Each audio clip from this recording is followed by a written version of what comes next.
صوفی کس کو کہتے ہیں؟ اتنا تو آپ کو پتہ چل ہی گیا نا، داڑھی کا نام صوفی نہیں ہے، اتنی پگڑی باندھ لے صوفی ہو گیا، تسبیح ہاتھ میں رکھے صوفی ہو گیا،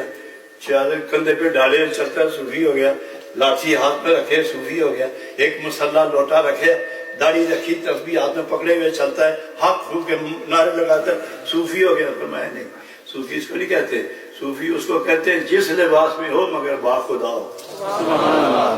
جس حال میں ہو با خدا ہو، وہ بولے تو خدا کی بات کرے، وہ دیکھے تو خدا کا جلوہ دیکھے، وہ سنے تو جلوہ ربانی کی آواز سنے، وہ چلے تو محبوب کے دروازے کی طرف چلے، وہ بیٹھے تو کوئے یار میں، چلے تو سوئے یار، وہ دیکھے تو روئے یار،